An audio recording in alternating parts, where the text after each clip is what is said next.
Hello, I'm Joel Harrison, and welcome to the Trust and Influence in B2B podcast. It's lovely to be here for another conversation about the role of thought leadership and influencer marketing and trust generally in the world of B2B, which is the regular theme and focus of this podcast.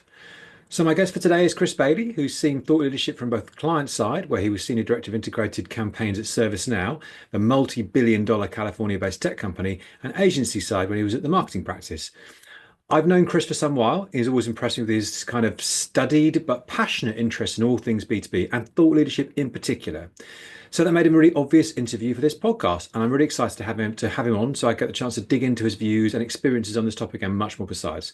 So Chris, welcome. Great to have you on board. Let's jump straight in and find out what kind of role you think thought leadership plays within marketing and how central it is. So, thought leadership, I think, is one of those things that can be two words that have a couple of different meanings. So, the kind of if I unpick the layers of that, there's thought leadership, which is the kind of the intellectual property that sits behind where a business is driving to.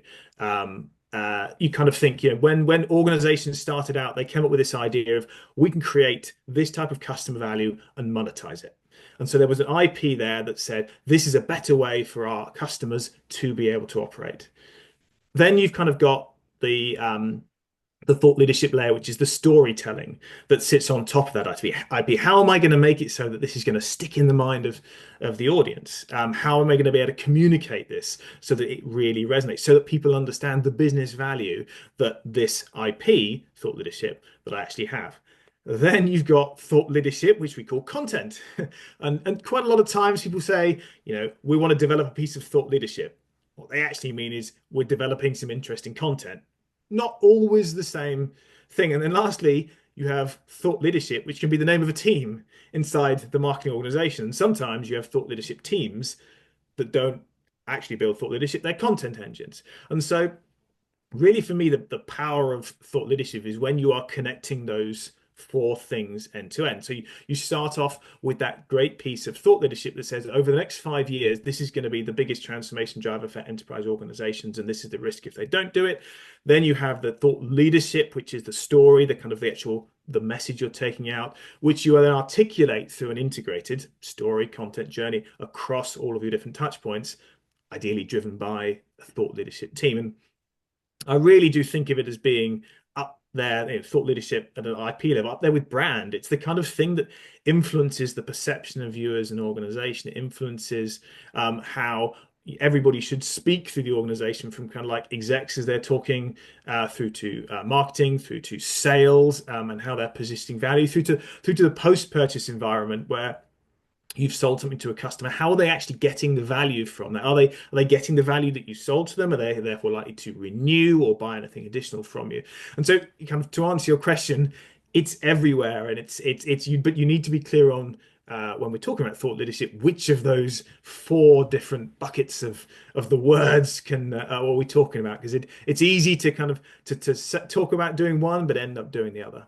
Yeah, I guess that it's a very interesting way of looking at it, and one thing we didn't talk about there was research and data. We could delve into that separately as well. I guess all of those things are clearly very valuable, and I guess the danger is if you don't if you kind of scrimp on one of them, the danger is that actually you're not going to get something very impactful or even very joined up. So and it Yeah. risks being kind of random acts of content that don't really connect and serve the business. They might do very well on a kind of a tactical demand generation activity, but they're not going to really serve the business at a strategic level. And it's very easy to lose your way. I mean, Simon Sinek talked about that in Start With Why. The thought leadership is kind of very akin to that purpose of what you're doing here. It's that I've got a unique insight into the challenges or opportunities or risks that my customers have that I can solve in a particular way. And you start with that as the genesis of the way you're operating. But then over time, commercialization is a key part of that, but that can sometimes distract you. And Yeah. you're absolutely right. You can start to kind of lose what your actual thought leadership was. And it's the same as the example I gave. You kind of say, we want a piece of thought leadership. Well, do you want a piece of thought leadership, or do you want a piece of content to articulate your thought leadership position? And sometimes you don't need to build new thought leadership. Sometimes you need to tell your existing story in a more compelling way. And it kind of we can dilute the impact of thought leadership. We just call everything thought leadership. Why not just call it great content? Yeah, and I think I totally empathize with what you're saying. it feels like it's a thought leadership has to be a big idea, and it has to be driven from the center, and yeah, as we say, we risk denigrating all of the good stuff you've done there. One of the things that I just come back to my point earlier on, though, you didn't name specifically data or research within that. Is that something which and certainly from is that something which you believe is an essential part of thought leadership, or is it something which can be included but doesn't have to be?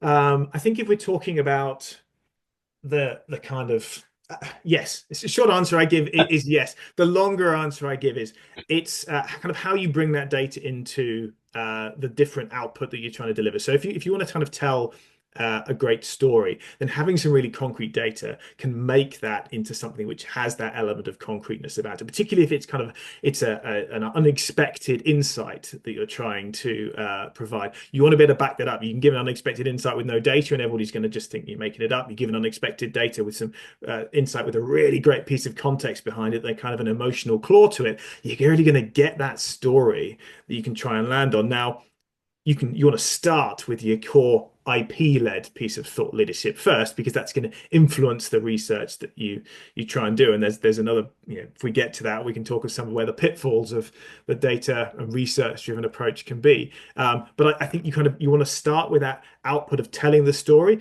and getting that that research-driven data is normally a key piece of that. Certainly the way I see it and use it in the past. Okay. Um, and do you think that thought leadership is something which is kind of, we talked about it being a big project, a big idea. Um, and do you agree it's something that needs to kind of be always on? It's always in the background. It's a big theme, or is it something which it can be more tactical?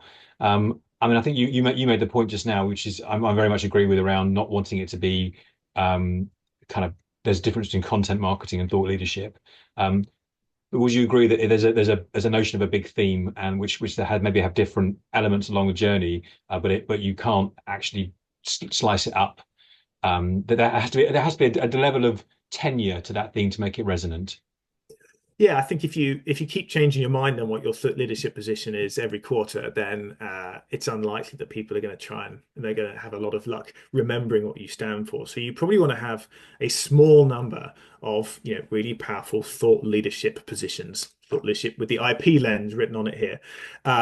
Really a few pieces of kind of IP led. This is my understanding of our customers and the value that we can drive to them. You can articulate that through a couple of pieces of content over time. You could evolve that, but you don't want them to be in completely different spheres from each other. You really want it to tie back to that macro understanding, so everything's building and reinforcing on it. And then, of course, you can actually take potentially a big piece of content and articulate that through your content marketing strategy, which is the derivative asset. It's everything is reinforcing. So you're always moving back towards a bigger story that you're trying to tell. What I think you want to try and avoid is just having different teams spin up with, that problem of, oh, I've got to create some pipeline, I'll create some thought leadership, and every single team is doing random acts of marketing rather than actually saying, well, what is our thought leadership position overall? How do I articulate that through into my different audiences, into my different channels? Now, ideally, if you plan that at the bigger level up front, you can do much more of that derivative stuff. If you plan in isolation and you don't communicate that bigger picture, you're probably not going to get the right questions, the right data sets that you can split it down and do that derivative work later on. So you've really got to get that up front, in my experience, that planning piece sorted, so that you've got, if you want to segment by industry, that you interview the right people in the right industries. If you want to do it by region, you do that. You don't suddenly realize that, 6 months later, it'll be great if we'd done a segment in Germany, because now we can't do that and we've not got something we can make relevant to that market. So you start with that upfront integrated approach, and then you've really got to work out how you kind of squeeze as much juice from the orange as you can. Okay, great stuff. I think that historically in B2B marketing, the tech sector has always been the driving force of B2B. And you made the point there, the kind of we use the rocket metaphor to describe ServiceNow. But at the same time, thought leadership, when thinking about thought leadership, technology seems to be behind professional services, at least in terms of what I'm seeing, and certainly looking at the entries to the B2B Marketing Awards. Do you recognize that, and why do you think it might be? Is it because they never took kind of product focus of tech companies? It's an interesting point, and I think uh, as you kind of look at the two professional services, they tend to be more customer led. they tend to focus more on kind of maybe implementation of technology, and so therefore they are, in the industries, they have the subject matter experts in the business challenges that are being created, where there can be that tendency of technology companies to skew more towards it, talking about the features and functions, which can have its place, but is, if you're trying to sell higher up the value chain, you probably want to be, more aligned to the customer. But I think there can also be the reverse of that. That you say, well, what's the purpose of your thought leadership strategy? Your thought leadership strategy is to, communicate a value that you ideally uniquely are able to deliver to your customers. You can do thought leadership that, five of your competitors can also jump on the back of, or you could do something that actually is really framing the value conversation that you can deliver to your audience, so that, as they recognize their problems, they then start to kind of go through that process, and they say, well, you're the only ones who've really landed the only way that I can see as delivering that. Now, if you are just looking from a customer lens, you can end up being a bit more non-specific, and then you can end up being just about the general industry trends that are going on. So there's a kind of middle ground, I think, between the two, of saying I've got some unique insight of what I specifically implement versus I've got some insight into the market, which is kind of a non-specific end of the spectrum. Okay, so it's not necessarily a negative positioning, it's just different. It's possible for the technology companies to be just as good at thought leadership as professional services ones I mean, are. it's absolutely possible to them. The ideal is that technology companies are talking about the specific business value that they are driving, not just about their features and functions. I just think that, if we look across the general landscape, to your point, there can be a tendency to kind of get more self-absorbed into the what I build rather than to what the customer is going to deliver. And I really, this is where the power of focus entirely on your customers has to be really at the heart of what organizations do. Do you think there's any basis, any relevance to the kind of nature of the personalities involved in those different organizations? Because from a technology company, you inherently obviously have people who are, it's a product company, you're people who are technologists building stuff, whereas you have in professional services firms, there are people who are more client focused and possibly are more attuned to having that kind of conversation. Is that part of the kind of the mix in terms of this disparity? I think it can depend upon the organization. I think sometimes you get, the kind of the companies that do have that, absolute tech focus, and you become the tech guru who's there. But those people, they still have a huge amount of industry insight, because that's where their IP came from initially. This idea of, I can see a way of, solving a customer problem, reducing a risk, giving them an opportunity that is of great value to them. I will build a solution. And it's just, I think as the organizations evolve, they just need to make, every organization needs to make sure it doesn't lose that real focus on the customer. The customer is at the heart of every organization's success. Okay, switching tack a little bit then. In again, thinking about more generally about B2B marketing, there's often a tension between brand-related investment, brand-related activity, and demand. Or demand, it sounds better if you're kind of more northern, I always think. Which side of the fence do you think that thought leadership typically sits on, and perhaps where should it sit? Is it a kind of a brand activity? Should it only be seen in that context, or can it play a role perhaps further down the buying cycle, or the buying funnel rather?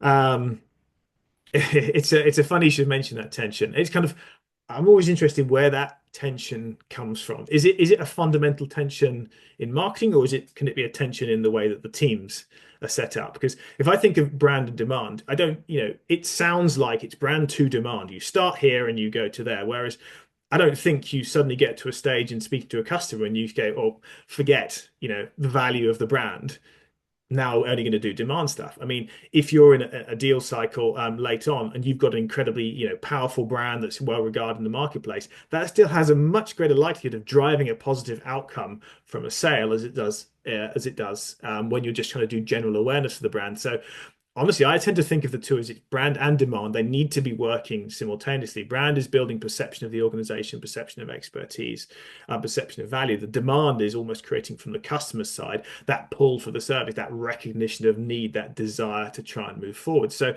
I kind of think that the thought leadership needs to run through both of them, and it needs to be connected. I think if you have these two propositions where, again, the brand is being positioned as, creating one type of value, and demand is trying to sell another, you're just confusing customers.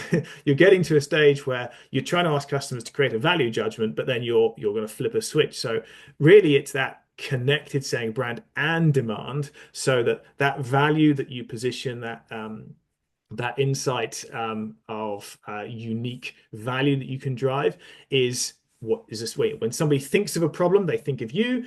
When somebody thinks of you, they think of the value you can deliver.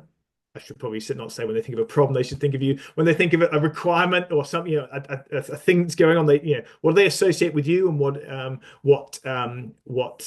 causes an association with you? And then the demand is creating that pull, creating awareness of need, and creating that desire to progress through the pipeline with that value, with that opportunity to create impact in the organization. So you could say, I'm paraphrasing you heavily here, right, to the extreme. It's a false dichotomy. There's no such Yeah. thing as brand or demand. They are essentially linked. I mean, people often call that brand generation. I guess the difference, but sometimes I think the agency world kind of exacerbates this polarity.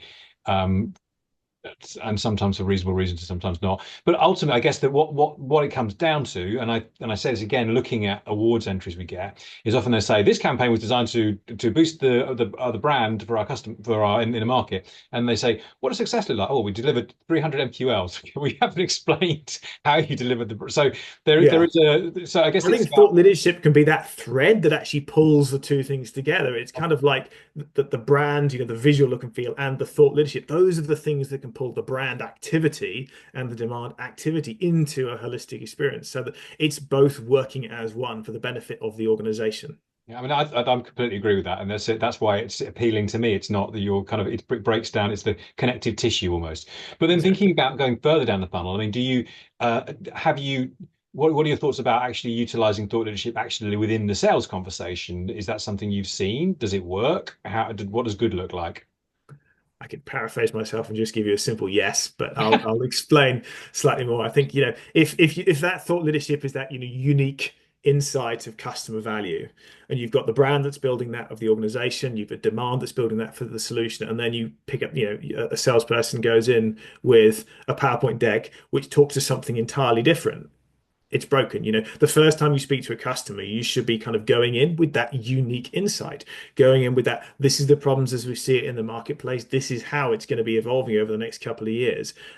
This is the impact that it's likely to have. But good news, this is the way of actually transforming and evolving and moving this forward.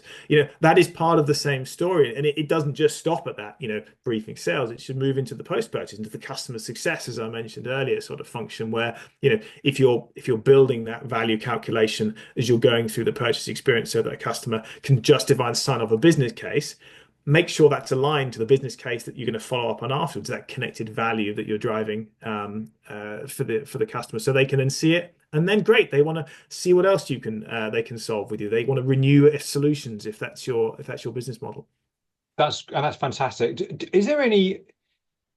I mean, the obvious answer is yes again, but there's an element of um, you have to frame the information correctly for the sales team, right? You have to Yes. give them what they can use. And I have a suspicion that that's not quite as simple as it might sound. And particularly, there are ways you can do it at a basic level, and there are more complex ways, and there's data visualization and interactive stuff. Would you agree with that? I guess if the question is the more you tailor it to their needs, the better it's going to be. Is that fair? Yes. There we go. That's again the concise answer. I think yes, you absolutely have to make it so that it's relevant to the audience. I think again, similar to if you're talking at the brand and demand level, you use thought leadership in different lenses. Exactly the same at the sales level. You want to try and go in with that first call deck is going to take you through maybe a higher level story, and as you get more towards product information, you want to make sure you're maintaining that connected thread of the that unique commercial insight that this product or solution is going to deliver, but you're doing it maybe at a different level of depth. So you absolutely need to pull it up into that really clear story so that people can buy into it. And again, as you're in different journey stages, if you are speaking to more of the practitioner audience who's kind of doing more of a due diligence, or if you're speaking to the C-suite, you've got to vary those two different languages of how you articulate the thought leadership position. Okay, and you mentioned storytelling there, or stories anyway. So that's a good time to talk about that then. You mentioned that at the very beginning as well. So Yep. you clearly think storytelling is fundamental to great thought leadership. Tell us about the role it plays and how do you, I mean, this is a very simplistic question that I'm planning to pose a very complex answer, but how do you best deploy that within a thought leadership program, which could have some quite complex things going on in it? Yeah. I mean, I think storytelling is a good way to think about this because you're using a story to frame that commercial insight, and what you're trying to do is two things. You're trying to grab someone's attention, and you're trying to get it to lodge in their memory. That's really what we're trying to do here. And human beings, we've evolved to sit around, or we evolved from, but sit around campfires, tell each other a story. That's how we've communicated. That's how we remember things. And what makes a good story. I think there's a lot of research out there, and you'd say, well, it's pretty simple normally. It's kind of maybe unexpected. It's got a level of concreteness about it, and it's quite emotive normally. Those are the kind of fundamental things that go into when you're telling a story. That's what I need to try and land on. The power of stories is really simple. That if I give you something like 4 words, Back to the Future, you can remember so much of the stuff around that film even though it's a really simple idea. It's like it's a DeLorean that goes back in time. It's the simplest idea, but it's got a simplicity. It's a bit weird and unexpected, and it's kind of got a level of concreteness about it, and it's kind of got that emotive fun. Stories are things that we remember, and so as you're building out a story in B2B, you could do a kind of a 20-page piece of research or 20-page piece of thought leadership in the kind of more what I call traditional white paper, if people even do full white papers any longer. But you can do that more like an academic piece of insight. It's great. It's got its time and a place, and I think some audiences will read that. But you actually ask, somebody who's read that, what detail can you remember from that? It might be that they just need the exec summary. That's why we have exec summaries up the front. Whereas if I give you a piece of an insight maybe that says, 80% of people will leave an organization if they don't have great AI to support them, that's an interesting insight because there's that might fly in the face of this idea that AI is taking jobs, that actually people lean on AI, they want it in their job, and so it's going to have that emotional connection. It's going to have that piece, and this is just a fiction example I've made up, but it's going to have that thing where, hang on, if people are leaving their jobs, that might affect turnover, that might affect productivity, that might affect profitability. There's a lot of business conversations that you could have by something if you could frame it in that really simple upfront story and then develop all those derivative narratives that could come off the bottom of it. Okay, that's a pretty fundamental, great answer there. You mentioned AI, so again, I'm going to jump on that segue. And I think well, I'm contractually obliged to talk about AI in every conversation having B2B marketing right now. So how, in what way, or to what extent is AI disrupting thought leadership, do you think? Right. How many hours do we have left in this? No, no. I think you're right. AI it's the driver of change of our time. And at the simplest level, all organizations are kind of a connected value chain. Every function in the organization is part of the value for delivering customer value that we're monetizing. And AI is going into many of those places and saying, well, how can I do this more efficiently? How can I do this more productively? So, in the role of thought leadership, there's a lot of angles that I think will change it. The obvious ones are, and I think you've shared some examples of this, kind of using it for analytics, that you can start to have AI do things much faster. If you can turn around something in 2 minutes that it would take you half a day to do, great, you're creating value. But that's quite a tactical element. You could do something. You can use AI for kind of research as well. You want to kind of establish your thought leadership position for that storytelling angle up front. Imagine how much faster it would be if you could just ask and say, what is the position that each of these organizations does? You might, again, that might be half a day, a day's worth of work, somebody crawling through the web, trying to find out what the position is, download, read some report. You could get much faster with that. But again, those are still relatively straightforward. Imagine to that example I've kind of given before of wanting to build the derivative stories that come off the back of this. Well, agentic AI, that's where a lot of the transformation is coming from, of actually having kind of agents that can go off and do parts of the process for you. you could imagine a world where there's a workflow that says, I'm considering building this. Does something exist? Should I build this? Should I get approval? How does that approvals process work? So that you can actually streamline the way that the process is working inside the marketing organization much faster than you've been able to, with just emails or people having to search on an internal wiki or something along those lines. Now, if I've just defined a product that's going to be coming in 18 months, 2 years time, you heard it here first. But I really think there's going to be a lot of these kind of replumbing of that connected value chain in the way that people work, the way that people make decisions, and relying upon AI for those type of insights to transform doing it faster, greater value in a more connected sort of way. So again, to paraphrase your answer, the answer is how is AI disrupting thought leadership in every conceivable way, In every conceivable from the way, yes. conception, creation, execution, consumption, and then back through the cycle all over again. Yes. Great. Well, I've just got a couple more questions for you, Chris, and your answers have been extremely informed and insightful. So really, really great conversation. Really enjoying this. We skipped on a little bit. I wanted to ask you about, we talked about content and thought leadership. And we talk about storytelling. Let's talk about thought leaders, individuals who are involved in that activity. You know, do you think that are they important protagonists in this, or is it more important? Is it more important to orientate around a consistent message, or is it more important to orientate around an individual who is prominent, or is it a balance between those two?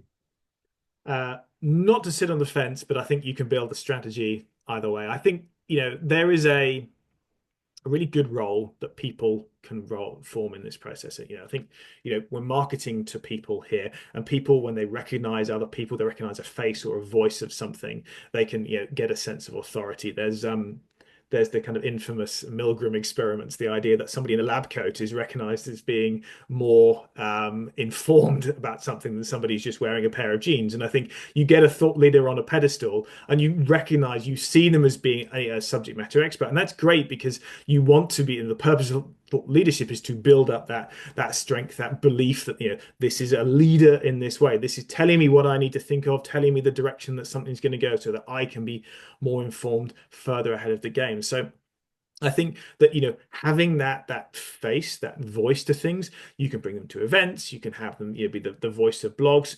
You can do so much with them. It does, on the flip side, produce a bit of a risk sometimes, because, if a thought leader is a person, they choose to move somewhere else, you are potentially losing that.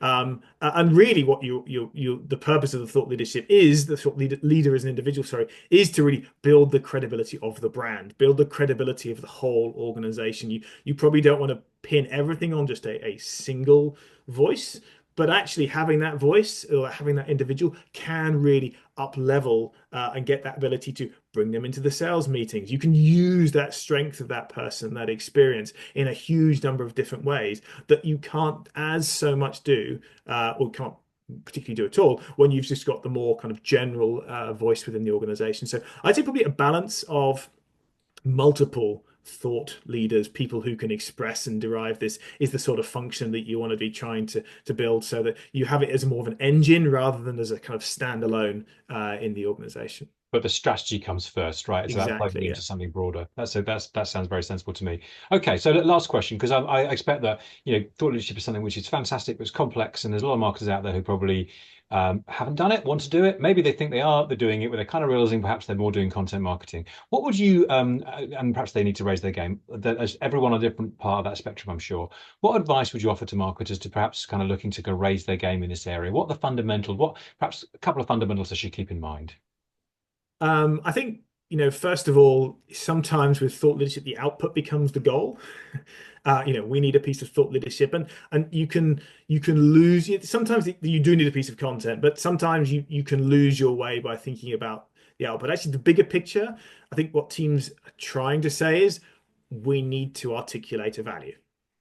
And that's really about storytelling. So your goal is to, understand what that unique insight is behind the customer, and take it out to the market. And so really being clear on what you're trying to achieve probably has to be the fundamental behind this. I've got this unique insight. I need to take this out to market. I need to communicate this in this way. You've got to make it that unexpected, concrete movement. And as you're doing that, just to kind of circle back on the point we talked about before, thinking about research, you could start by doing a piece of research, and people do, but sometimes you can get to the end of the piece of research and still realize you don't have the story.